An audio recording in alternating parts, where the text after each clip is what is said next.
So, we are back to the Legend of Zelda, and I've got the computer closer to me now, so hopefully I can see any comments that show up in the live stream.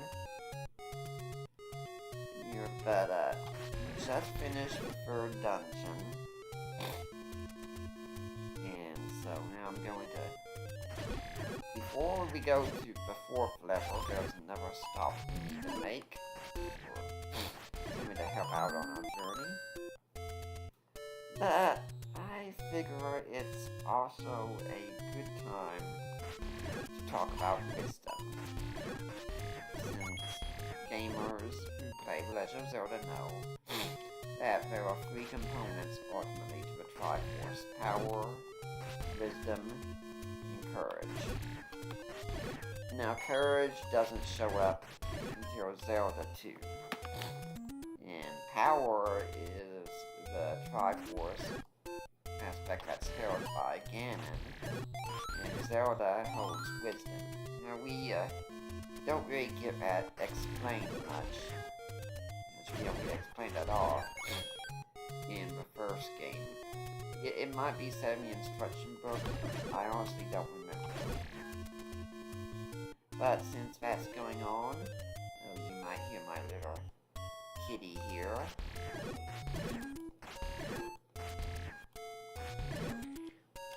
See, I'm gonna pause right quick because I need to take care of him with something I forgot.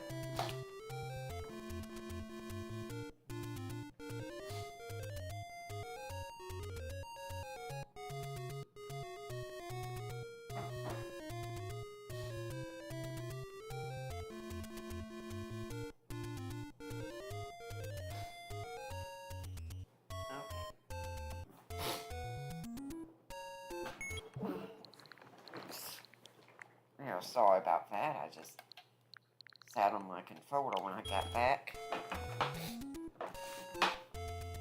Okay, so now we're back. Now let's talk about wisdom. Wisdom and knowledge are not the same thing. Knowledge is pretty much having information, which is very important. I'm in favor of knowledge, definitely. But someone can be very smart and yet at the same time be very wicked and not know how they're supposed to live. Wisdom was prized by the ancient Hebrews as the way you were supposed to live. There's 5 books of the Bible that are all about wisdom. So, a little bit about each of them. You have the book of Job, which is the first wisdom book, and chronologically, quite likely the first book of the Bible written. And in Job, the question, we usually think, Job is meant to answer a question about why good things happen to bad people. Since where Job is a good guy, you know, he's lived his life right, and yet he's suffering. So how do we explain that? That's a common thought about it. But if you go through the book of Job, you're not going to see anything like that. You're not going to see anything saying, here's why you're suffering. Job isn't even told at the end of the book why he's suffering. If he is told sometime, it's never explicitly stated. And this is why I came this way, by the way. Get that picked up. So Job is never told why he's suffering. But we get our main clues at the very beginning of the book. And it's odd that the very question raised is never really considered for long for us to say, you know, maybe this is why the book was written. And the question that the adversary raises. You know, some people think it is the devil since it says Satan was with him. Could be. All we know is he's described as the adversary. And so what question is asked by this figure in the book, ultimately his identity doesn't matter, we just know he's on the opposing side, is, does Job serve God for nothing? That's the question. Why does Job serve God? And you can look and say, well, it's sure easy to see why. He's loaded. He has everything he could ever want. He does not have any of the stress that comes from day-to-day living. He's got kids, he's got his wife, he is the richest person in the land. He has all of this. So, the challenge then becomes, this is why Job serves God. Because he has a shield around him. Nothing is going to happen to him. He gets everything he wants. And if it wasn't for that, Job would not serve God. And so, then, God says to the accuser, alright, I'm going to show you how faithful Job is. You go ahead and strike what he has, and he's still going to be faithful, but you can't touch him yourself. Okay. And so that's what happens. Job loses everything, except he still has his health. He loses his wealth, he even loses his children. All of his kids die suddenly in one day, one event. I don't think any of us can fully picture how devastating that would be. There's a lot of people out here, I'm sure there's a lot of parents watching this, and if you're honest with yourself, odds are you're going to say, I don't know if I could have handled that. Job, instead, sees what happens to his kids, and says, in the end, the Lord gives, the Lord takes away, blessed be the name of the Lord. And I'm going to pause right quick to say, I just bought medicine here to refill my health. I can use it twice. I might have to use it on level 6. If I don't, odds are I won't use it until level 9. Because I don't have as much trouble. 8 can be difficult, but it's not super difficult. And this is the cheapest place to buy bait that will come into use later on. I'm saving all my rupees for something else. So, Job's friends, if you can call them that, come to see him, and they give the conventional wisdom of the day. If you suffer, it's because you did something wrong. And so they try to find the hidden sin in Job's life. And Job is steadfast. He didn't do anything. And they have loans back and forth that go on. And then at a point in the book, Job makes a tribute to wisdom, where he describes finding silver the same way, but you have to go keep money. Now, these enemies are called buyers, by the way, and when you hit them, if it's not lethal, they split into 2 bets, or kieses, as we know them. Now, there is a way to bypass that, even without the magic sword.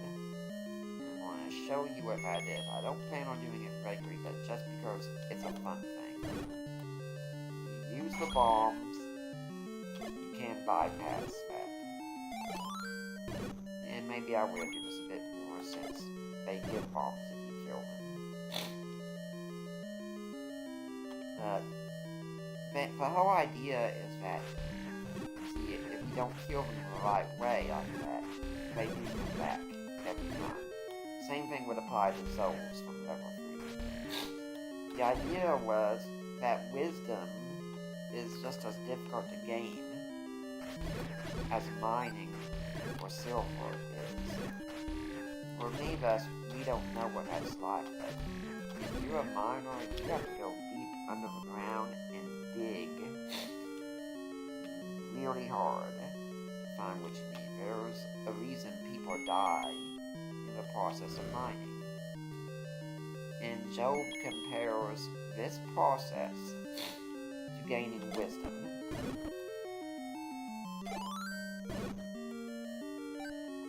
Why does he do this in the middle of the book? Because wisdom is about how you live your life in the face of suffering. As someone who's gone through divorce, I've had to learn this. Now, I could light up this room, but the thing is, after you learn the layout of these rooms after a while, there's not much need to. Wisdom is how you live your life, and especially in the face of suffering. Life is easy to live when everything's going great. It's when it's difficult that it's a problem. Now, right here, some of you might wonder, geez, why can't you go up anywhere? Why can't those bubbles go down? Here's why. So we have to find a way to get past that. And here it is. Again, showing up here. With divorce, for instance, I had to learn how I had to think differently about her. This was a woman I loved, and honestly, I can still say I love her today because I want the very best for her. I don't trust her. I don't want her to suffer just for the sake of suffering. And I had to learn, though, to see in life that she was someone who broke my trust. Someone who hurt me very deeply. And I still live with that every day. It's been 5 years, and I still live with it every day. Divorce is a lonely road to walk. But I had to make a choice. And that choice was she wasn't going to control my life. I wasn't going to go around seeking revenge. That would not do any good for me whatsoever. She's in God's hands. He'll do what's right. I have to trust that. And that can be difficult. Not too long ago, one of my professors here, because one of the things I decided to get my life back was I'd go and finish my degree. Right now I'm working on a PhD. But one of my professors here had invited me to a party. He said he'd been sick, he often hosts parties on campus, but he said, we're feeling better, so I want you to come to this party. I don't really like parties, because for me, parties are lonely places. But I figured where I'll go. Until he messaged me just a few minutes there. This is the first time we see a repeat boss, by the way, show up. And this was just the boss at level 3. Did it perfect that time. Anyway, he said, yeah, we can't do this. I'm still feeling sick. And he said that he was so sorry. And this time I just said, why? And when we were talking in text, I told him that parties are very difficult for me. And as I walked around later that day thinking about it, I thought they used to be easier for me because she was by my side and kept me somewhat sane. But without that stabilizing factor, it was very different. That gave me some anger. Alright, this is the first time we have to push a block like this. And this is the two-headed dragon boss. And now I have to get, and after you beat a head, it comes off. It's invincible. You have to do it that way. So I ended up calling my old divorce carol evil way. And spoke with him because I found I was getting angry about it. And I wanted to deal with that. And I did. I can still have pockets of anger in matters like that show up. But it's because of following the path of wisdom that I choose to live my life differently. I choose to not be a victim. And it'd be easy to listen to other people who I see oftentimes speaking ill of exes, ex-wives, and things like that. And you can scour my Facebook all you want. You're not gonna find that. I don't speak ill of her out there. And I pray regularly that I won't hold any bitterness towards her still. Because that doesn't do me any good. It's just a cancer that eats me up. She can't be hurt by my thinking ill, but I can be hurt. So I bring all this up just to, as you all know, wisdom is something we have to have in our everyday lives. And Job realizes that. Now after Job speaks, this other guy shows up called Eli. We don't really know much about him, he just seems to show up out of nowhere.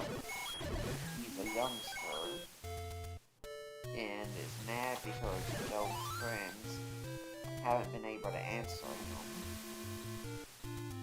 But he really still uses pretty much the exact same kind of ways of thinking that Job did, or that his friends did.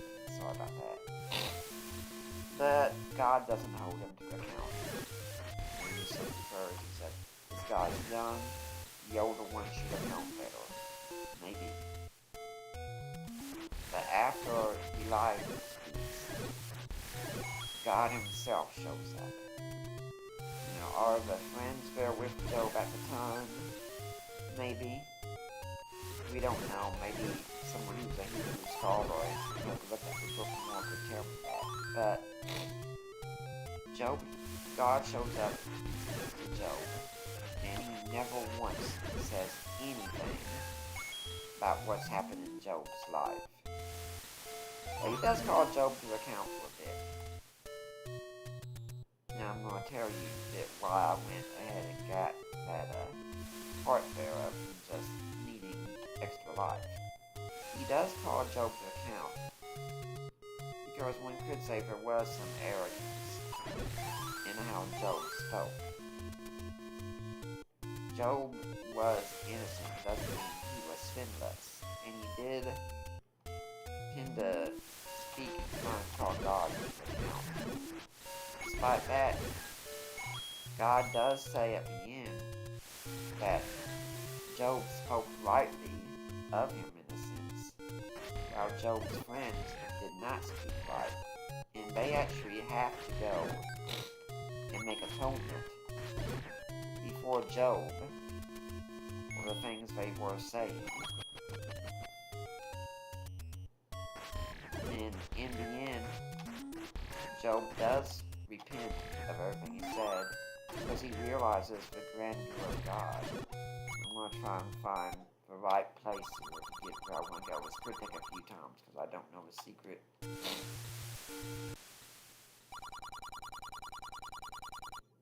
And something I like to say is that one of the things that scholars note is that Job, he got his wealth back, but he only had 10 kids. Again, he didn't get all the kids back, which some scholars think that's an indication of resurrection. The kids are still alive, in some sense. But something that you can easily pass over without really paying attention to it is the fact that Job's daughters are spoken of. And what is said about them? They were the most beautiful women in the land, and no women were more beautiful than Job's daughters. Now, something to note about this is that we live in a day and age where feminism has sadly done a lot of damage. Now, this is the Master Sword you get when you have 12 hearts. It does double the damage of a white sword and 4 times the damage of a wooden one, which means some enemies can now be killed in one hit that took 2 hits before. Pretty much all that took 2 hits before can be killed in 1 hit. If we went back and fought the Vyers now from that 4th dungeon, they'd all die instantly. But these liners, the red ones used to take 2 hits, now we're just going to take 1. This is the most powerful sword in the original Legend of Zelda. Okay, so, getting back, in our age of feminism, it's often said that men should not talk about a woman's beauty. The Bible has nothing against that. If anything, women are praised for being beautiful. Women are seen as a prize. They're seen as someone worth pursuing. Proverbs later on says, "He who finds a wife finds a good thing and obtains favor from the Lord." It's a blessing to have a woman, which is another reason I want to have one again. Beauty is not a bad thing. It's a good thing. And if a woman has beauty, she should take joy in that. She should celebrate that. Now, that doesn't mean you get arrogant and puffed up. That does mean you appreciate what you got. And ladies, it doesn't take much for a good man to think you're beautiful. It really doesn't. I think this is one of the lies the beauty industry has sold women. That you have to have the perfect figure, you have to have the perfect makeup, everything has to be absolutely perfect before a man will be interested in you. No. I find most women I see at on my age I'd be interested in are beautiful. And the sad thing to me is most of them don't even realize it. But now men are in a hard spot because if you go and you say that a woman is beautiful, well, you're just sexist. You're a creep. You're a pervert. A man can be a creep. A man can be a pervert. But he's not one because he thinks a woman is beautiful. If a woman is beautiful, you should acknowledge that. And ladies, if you're married, your your husband wants your beauty.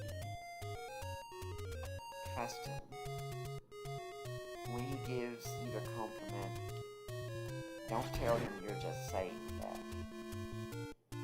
Believe him. It stings a man so much when he tells his wife she's beautiful and she argues with him. Why on earth would that happen? The guy isn't just saying that. He means it. You might look at yourself and see a bunch of flaws. He doesn't. And even if he does, they don't matter to him. Because he loves you. And whatever happens to you, he's going to love that too. Now we want to speak about this a bit later. But let's talk now about the next book. Psalms. These enemies here, by the way, are called Poe's Voices. And you can kill them with a sword. The best way is the arrow. Originally, the Nintendo was going to have an adapter on it, so you could speak into the system, and if you made a loud noise, it would kill the Poe's Voices. That never happened. These enemies are called Gidbows. They made a return in Tears of the Kingdom. Don't think they showed up in Breath of the Wild, but I'm pretty sure they were in Tears of the Kingdom. And when we go through here, see more Gidbows. Jeez, I wonder which one of these has a bomb with them. I think this is the first dungeon where you have to pretty much bomb some things. I chose to do it then so I could get that from that one. We don't need the heart, but I'll go for it anyway. And these are the blue dark nuts. They would take 5 regular hits to destroy, unlike the red ones which would take 3. With a magic sword, they only take 2. The thing is, there's really no aim to how they walk around. They're not targeted on you or anything. So, if you can fire your sword, you do that from a distance. Now, the songs are pretty much the hymnal of the Jewish people, and in turn, the hymnal of the ancient church. And we should still see them that way today. And there's a psalm of pretty much everything. Now, I don't want you to think a psalm is meant to be a cure-all, or whatever else it is. Oh, if you're depressed, let's go read this psalm. Now, we do have some favorite psalms that we treasure. Psalm 91, Psalm 23, passages like that.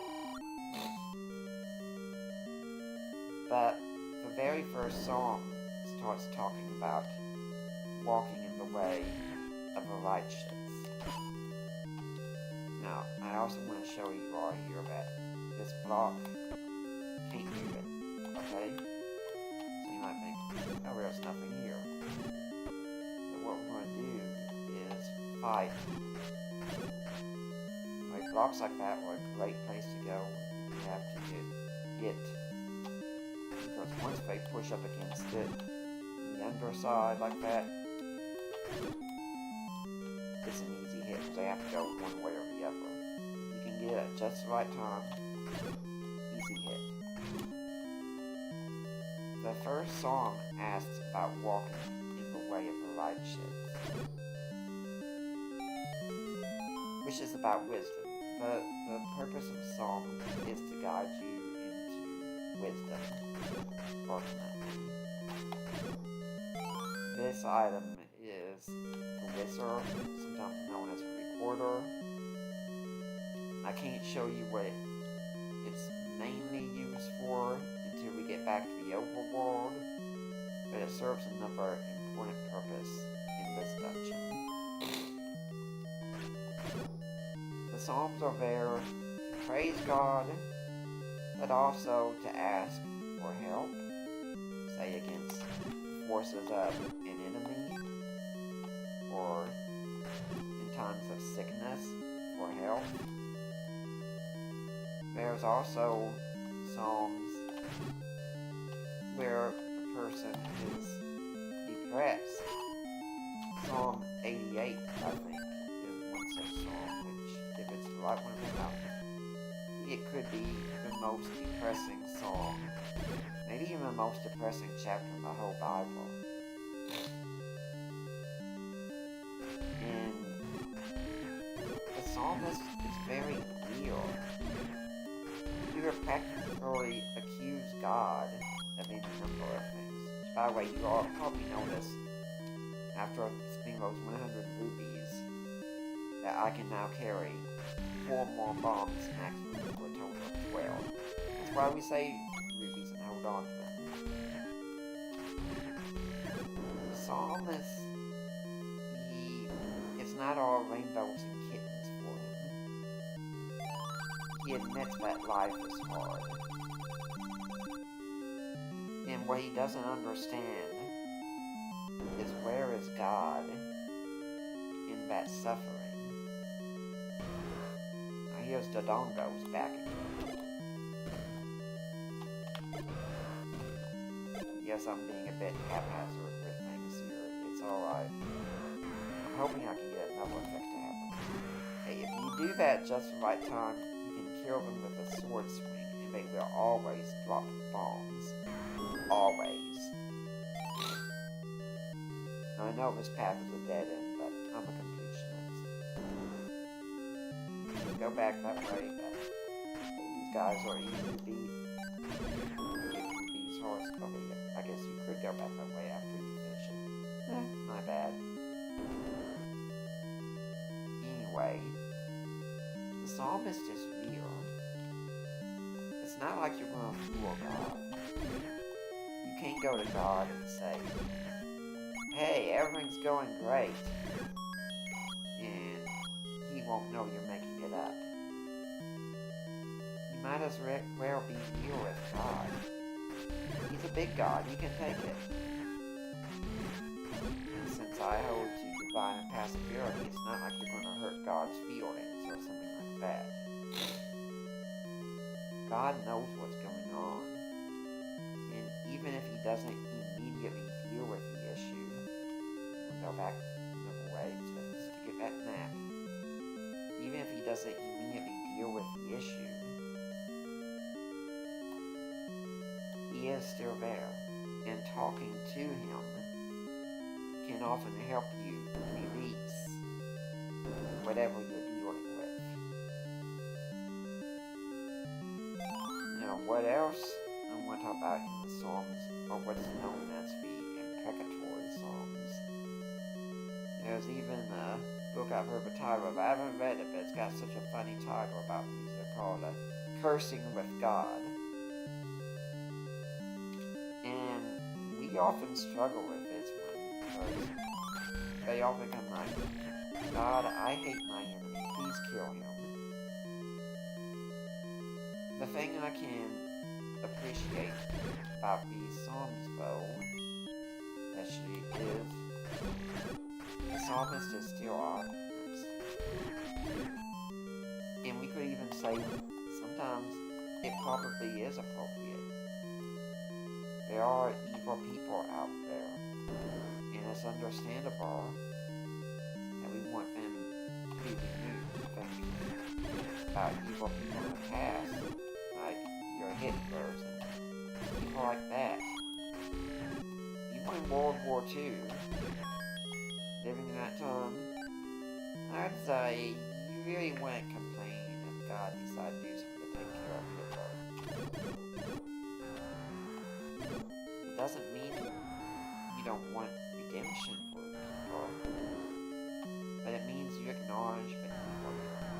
This is Dig Dogger, and as you can see, my sword just pretty much passed right through him. I'm just going this way because I'm a completionist. I know I don't do it. But if my sword don't damage Big Dogger, what hope do I have to beat him? Well, this is where the Whistle comes in.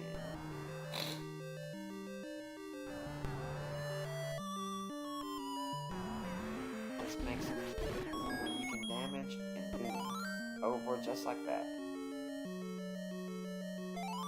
If you want justice, there's nothing wrong with wanting justice, but there can be a problem with wanting to take it into your own hands. You are not meant to be judge, jury, and executioner like that. Now, at this point now, we have 13 hearts. There's no more hearts hidden in the open world anywhere else.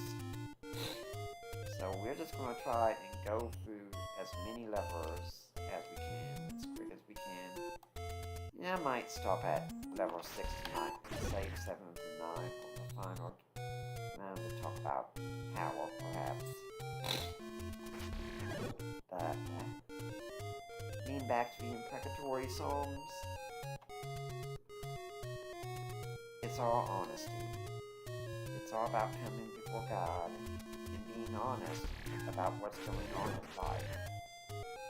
That can include enemies. And you will just want to praise God. And that's good. You can go to praise psalm.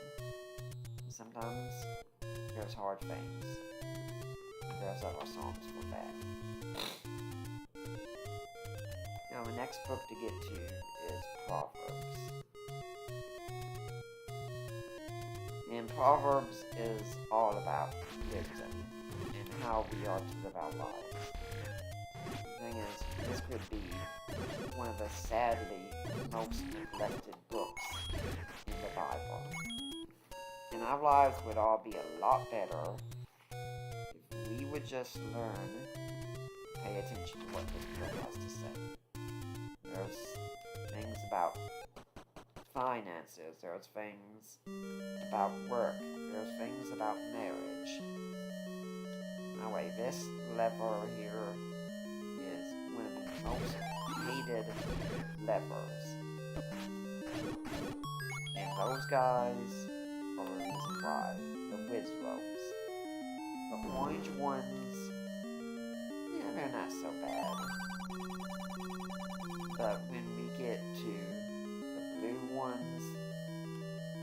the blue ones are hated with a passion. There's a reason a lot of people dread level 6, including me. They start coming through. Level 9, it has them in there too, but you're more used to them at that point. And they're not as prevalent per se. There's a lot of other different breaks, but when you get to this level, yeah, they're a problem. So, there's wisdom on how you're supposed to live your life. And why do we not pay attention to that today? Because we don't encourage Christians to live with wisdom. One of the most dangerous ideas I see today is people think the idea that God is communicating with them is commonplace. Alright, we didn't explain these enemies. In level 4, they're called likes. And if you get too close to them, they can suck you in. And if you don't get out in time, your magic shield goes bye-bye. You really have to go out there and buy another. These are the blue Wizros. They take 3 hits, and they move back and forth. They don't just stay in one place. That's what makes them a pain. Blocks are not a hindrance to them. They can go anywhere they want.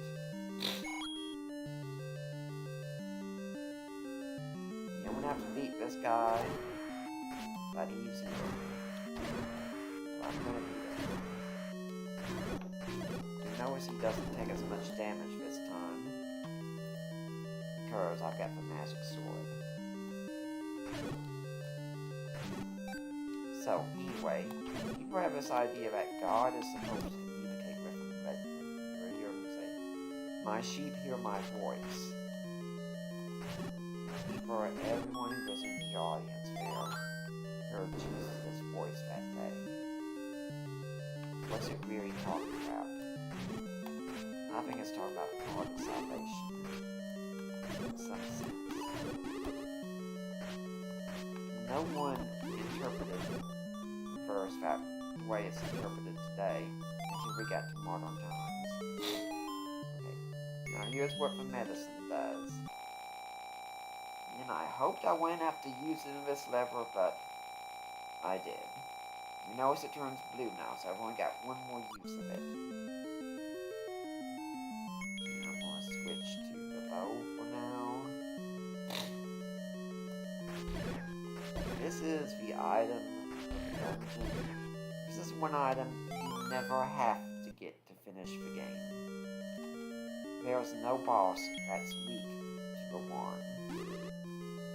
It does as much damage as the white sword, and it's free, and you can use it from a distance. So if an enemy doesn't require that you use the arrows, use the wand. But anyway, people didn't read the passage that way. This is a more modern phenomenon. And the thing is, people are making decisions in the church today based on how they feel. And they say, well, I feel led. You don't see that term show up in Scripture anywhere. There's nothing in Scripture that says, if you feel a certain way, that's God communicating with you. And once I get hit by levers for a short time, I can't use my sword. And I'm trying to avoid getting close to these life spikes, so I'm just using the wand. God is not speaking to you through your emotions, and it's very dangerous to think that He is. Because your emotions can change for any number of reasons.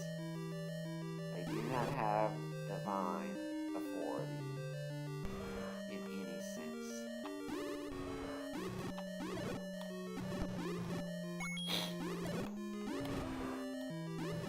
What we do have for making decisions is not emotions, but wisdom. That's what God tells us to go by in Proverbs. Wisdom. It's the great prize of the book. And it's what we need to be seeking. And quite frankly, we don't.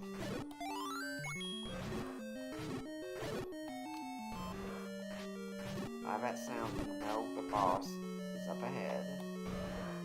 And we'll go down this way first, just because I can.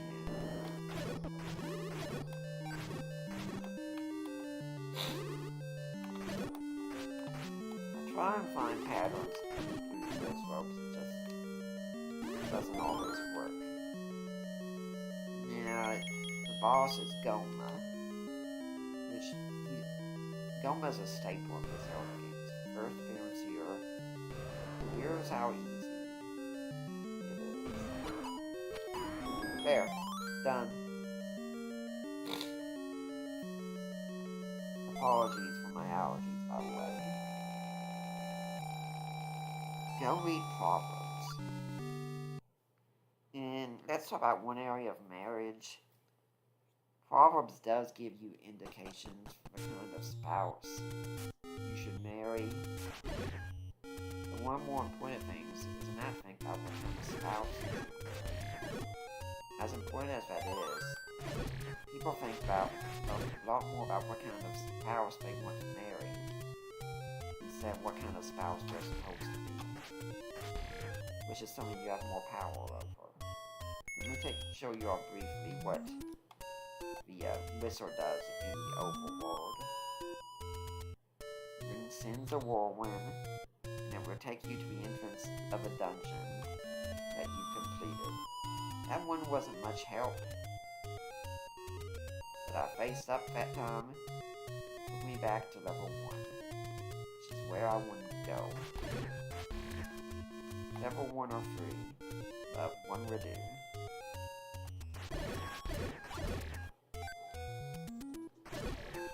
You can't control what another person does, but you can control what kind of person you're going to be. So be the good spouse that you're supposed to be. You know what? If both spouses are committed to a relationship, instead of more seeking their own happiness, you're going to do fine. Spouses should seek to please one another, and what too often happens in divorces, say divorce, is one spouse puts their happiness over the relationship. And that even includes in cases where abuse takes place, where one spouse wants what they want so much that they become abusive.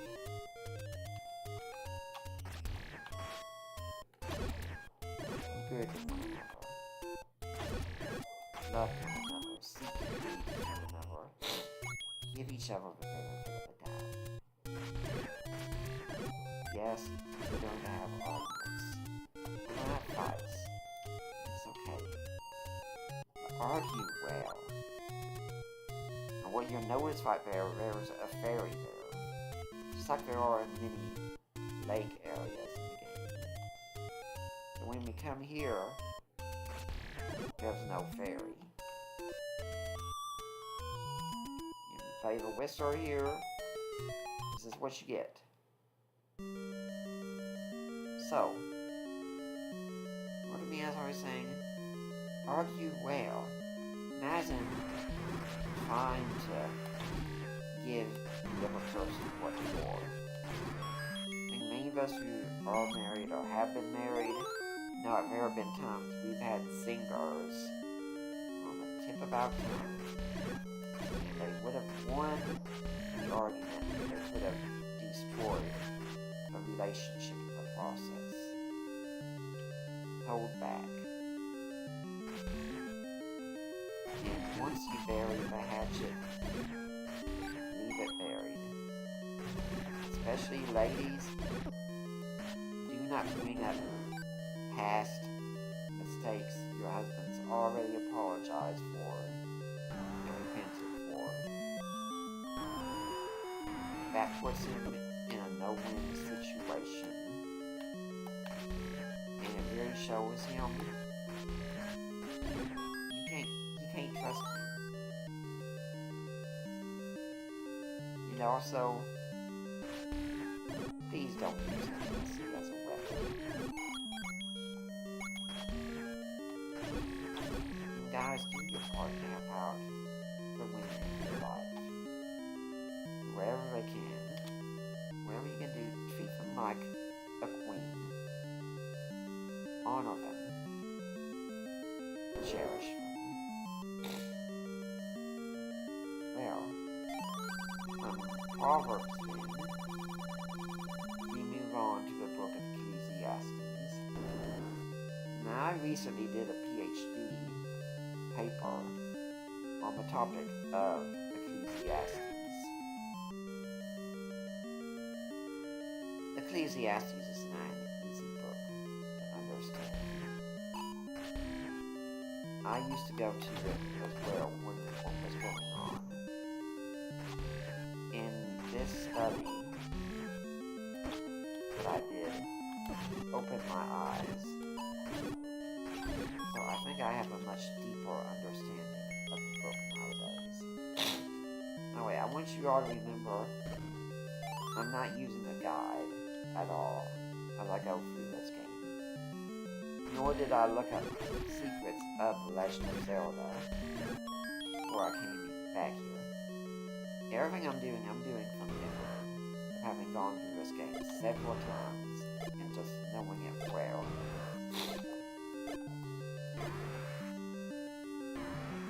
Ecclesiastes, it's hard to imagine a book of the Bible that starts off with words. Meaningless, meaningless. Everything is meaningless. Like it, and now you notice I can carry 16 bombs, which is the highest you'll be able to carry in this game. But yet, that is exactly how Ecclesiastes begins. What's going on in this book? I think when we look at Ecclesiastes 2, we get a hint. There's material in Ecclesiastes 2 that uses language that's found in another place in the Bible. And that's the Garden of Eden, where the ecclesiastical writer, most likely Solomon, but it doesn't matter for our purposes. I'll just say the teacher. No, it have to be this one.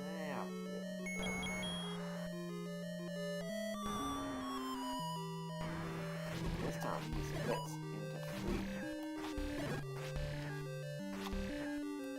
That the ecclesiastical teacher talks about building a garden, and he uses the language that is used in the book of Genesis, in the Garden of Eden. And I don't think at all that this is a coincidence. And he's saying he found his garden to be pointless. Now this is the only place you have to have the bait. And that the bait can draw all enemies in the area that spot where it's at, but most people don't do that. It's useless. It gets you past the Hungry Goria.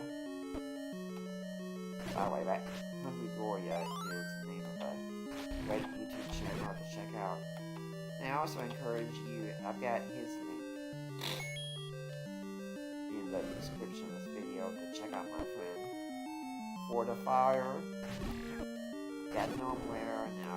He uses language sometimes, but his channel is just a lot of fun. It's a great place to go and talk about retro games.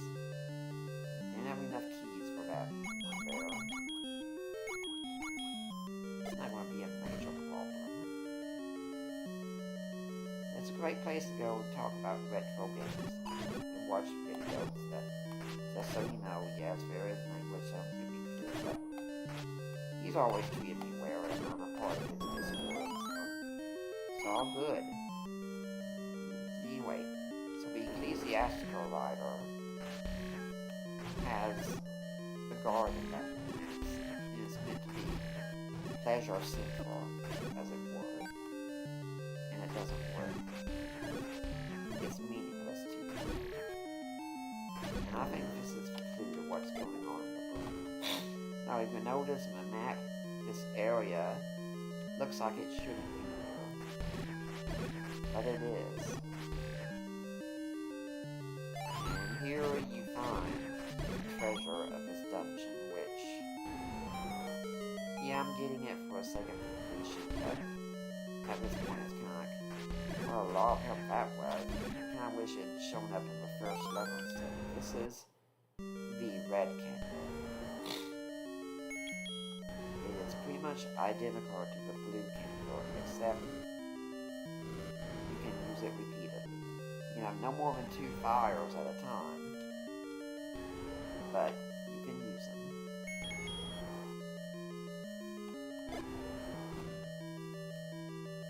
So, what Ecclesiastes is getting at, I think, is life without God. Or not without God, I mean without wisdom. It's showing you the limitations of wisdom. And we'll have to go back and get some keys and think that part through, but okay. It's saying that wisdom, it can't do everything for you. That if there is life without God, where all you have is wisdom, what's the point? Wisdom won't sustain you beyond the grave. Wisdom is not sufficient in itself. The teacher says wisdom is good, but you see the limits of wisdom in Ecclesiastes. And that's what the book is asking. What is the purpose of life under the sun? Why do we live?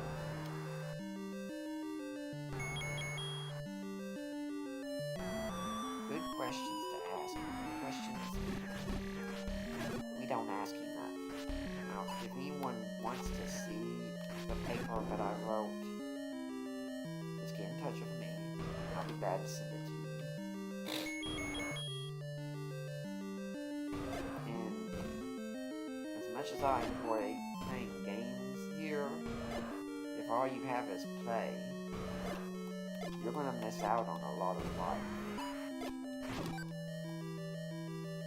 Got my hidden bombs there.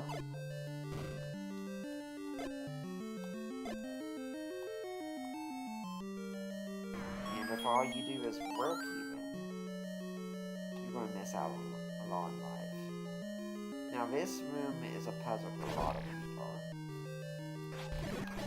But you saw as I said, there's wisdom in the tip of the nose. If you look, this dungeon is laid out like the face of a monster, and we are in the nose. Beat all the wall masters that came out of the wall, and you can do that. Open it up, and now we're going down the path that we need to go down.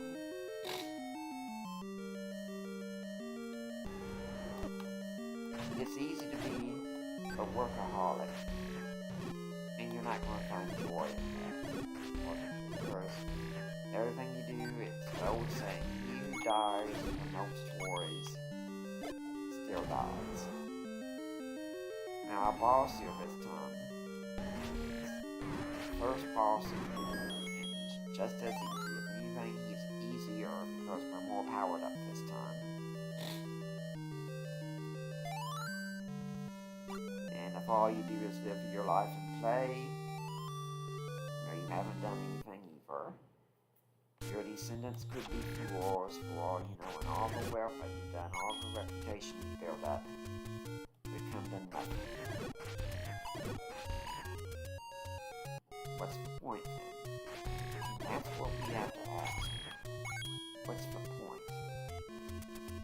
In Ecclesiastes, I think it could be saying, there has to be more than the revelation we have somehow. There has to be more. And this gets us to the topic of Jesus.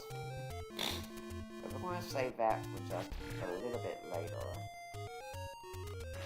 Because the final book in Wisdom to talk about is Song of Songs. And as one of my professors described the book, he said, that's the book that you read on the bus in youth group because you were told you weren't supposed to read that book until you were older.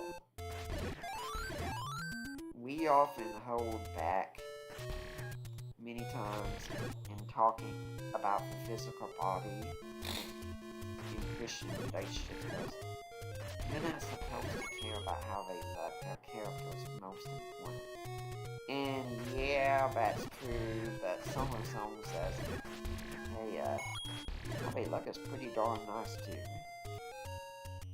Because if you look at the passages there, especially chapter 4 and chapter 7, where he describes a woman in those passages,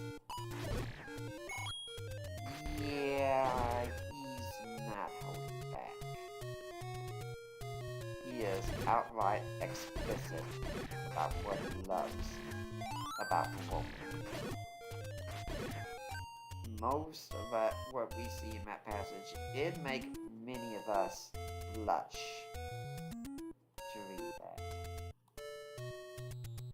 And we can treat sexual desire like it's some base thing.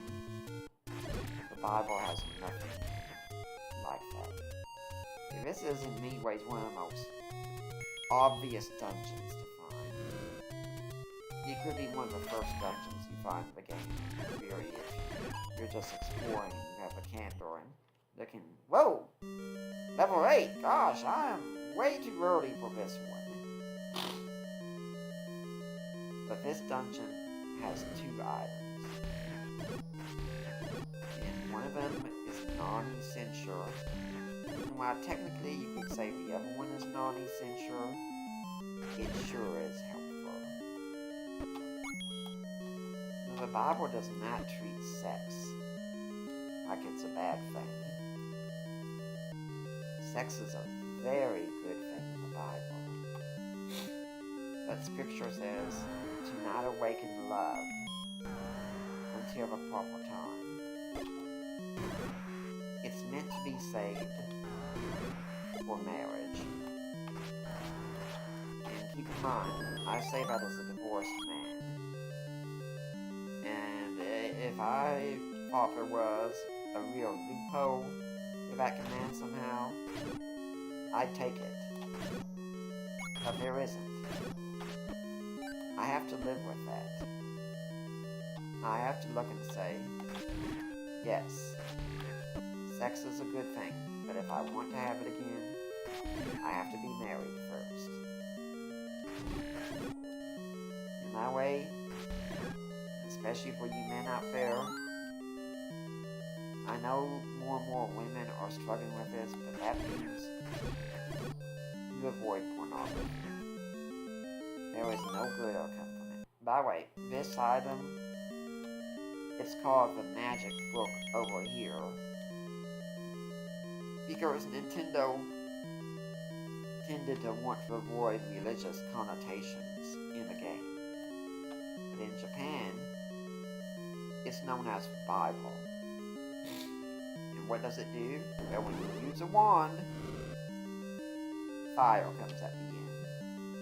That's the purpose of the magic book. It's non-essential, but it's nice to have. And pornography, they're not due to any benefit. What it's supposed to do for you is the lie. It leaves you feeling like a man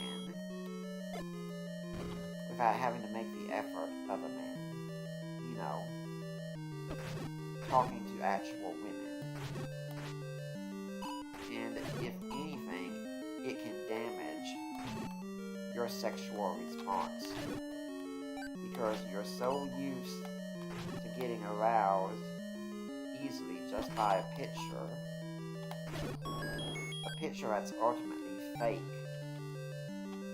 that a real woman just won't do it for you as much. That's why there are men who are in their 20s who are having to take Viagra and things like that because a real woman is no longer arousing to them. You can register if and know you are seeing a beautiful woman, that your body will not respond. You don't want to be that. And pornography will not show you what sex is really like. TV shows and movies, when they have sex scenes, they are not realistic. Sex does not always come off without a hitch and perfectly and magical every single time. It's messy, mistakes can be made. You know what? It is fun still. And it's good. And you and a spouse learn how you work together on your own. And that's also part of the fun. It's part of the discovery of learning how your bodies work together. Many of you go on your honeymoon and you have sex for the first time, it's going to be awkward. And that's okay. It should be. Because you're just now getting to know one another in this way. I mean, I would hope that for many guys, this is going to be the first time you get to see a woman naked. Unfortunately, for many of us in an age of porn, it's not going to be. If it can be, that's something special.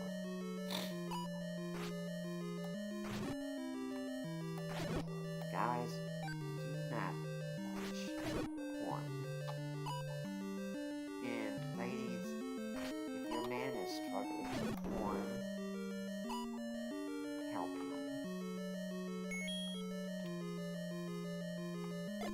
If you have a husband who comes to you and admits he is struggling with pornography, your husband has just admitted something very painful to you. And yes, you have every reason to be upset. And yes, you should not make any allowances for pornography. None. But So it's interesting. So, of course, you have this... Shivo just touched the device again. So, you should not make any allowances for pornography. Not one. But if your husband comes to you and admits he's struggling, that is incredible vulnerability on his part. He is taking a big risk asking you for help. Don't leave him regretting that decision. Meet him.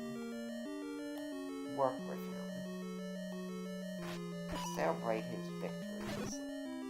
If he goes a month without watching porn, and then gives in again, and he's honest with you about that, be thankful. And celebrate how long he went without.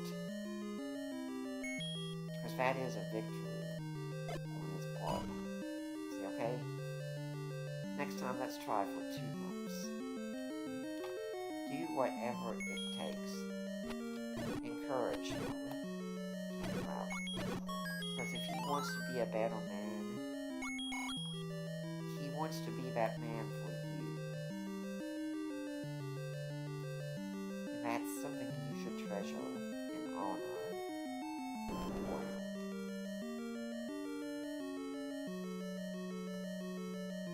Your man is doing this because he doesn't want those other women in his life. And yes, man, pornography is cheating. Because you have no idea, Steer, how much it damages a woman. Because what she's immediately thinking is, she's not good enough. And who can blame her? That is a message you told her. That you're not enough to satisfy me. When you confess her, you say, I want you to be my only sexual satisfaction in life. Now what I just got is from Magic Key, which as you can see, my key controller there says A next to it now. Because now, I don't have to worry about keys. The Magic Key never runs out. It opens any lock.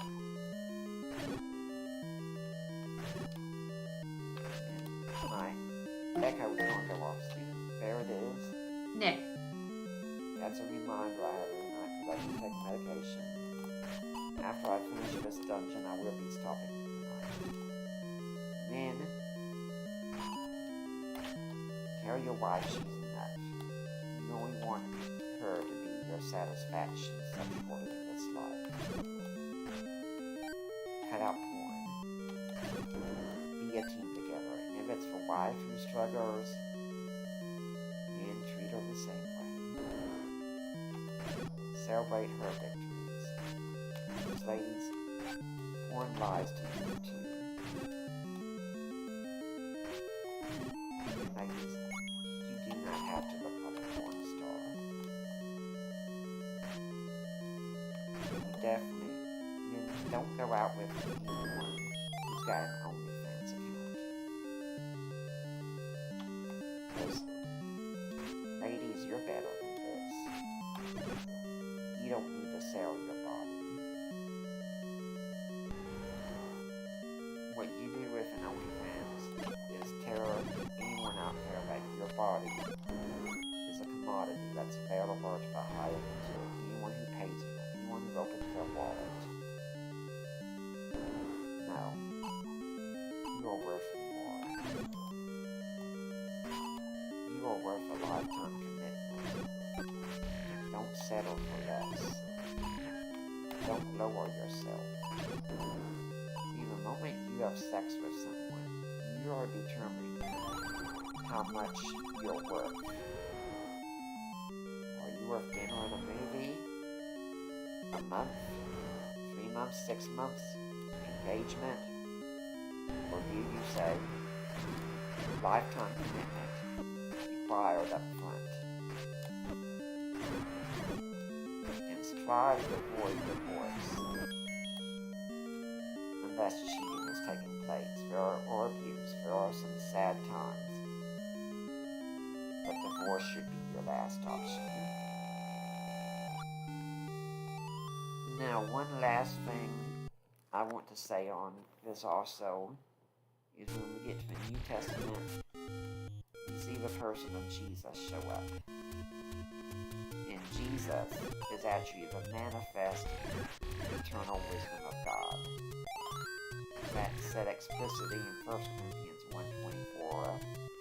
1 Corinthians 8:4-6 is actually the Shema of Israel. Hear, O Israel, the Lord our God is one, being spoken of in Christian language. Very easy to miss view this one, but the Jewish audience would have recognized it. If you want to understand the Trinity, you need to understand Jesus as the wisdom of God. And what I'm trying to do here is, I don't think this cave is it. I'm trying to find a cave where I can buy medicine before I go face Death Mountain, which we're not going to do that tonight. I'm going to save that for a last time next time, whenever we do this again.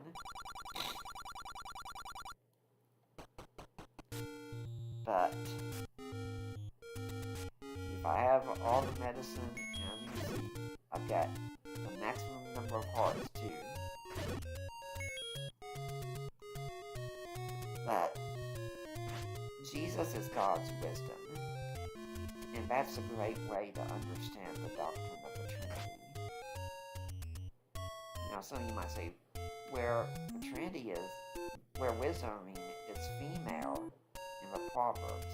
Yes, because wisdom plays a subservient role in there. Wisdom was seen in Jewish literature, in what's known as the intertestamental period, as sort of a personified attribute of God, an eternal outpouring of his nature, which just as eternal as he is, since, well, God can't change and God has always had his wisdom. Now, if you're Protestant, you don't have the wisdom of Solomon in your canon. And I say that as a Protestant. I'm fine with that. I don't consider a book to be canonical. But saying it's not canonical does not mean the book is worthless. There is still a lot of wisdom to be found in the Apocrypha, the intertestamental literature. And we should read it to understand how Jews of a time saw their movement, saw Judaism. And if you look in there, you're see wisdom spoken like in the Wisdom of Solomon, starting out, chapter 8, I think, 59, but either way, you'll see wisdom being described in ways God is described in the Old Testament, such as leading Israel out of Egypt, parting the Red Sea, everything. It never says that this is what God did through wisdom. It says this is what wisdom did. Text does not hold back. And here is the medicine we need. So Christians, live a life of wisdom. It's what you're supposed to be doing. Make wise decisions. This spot right here is known as Spectacle Rock. And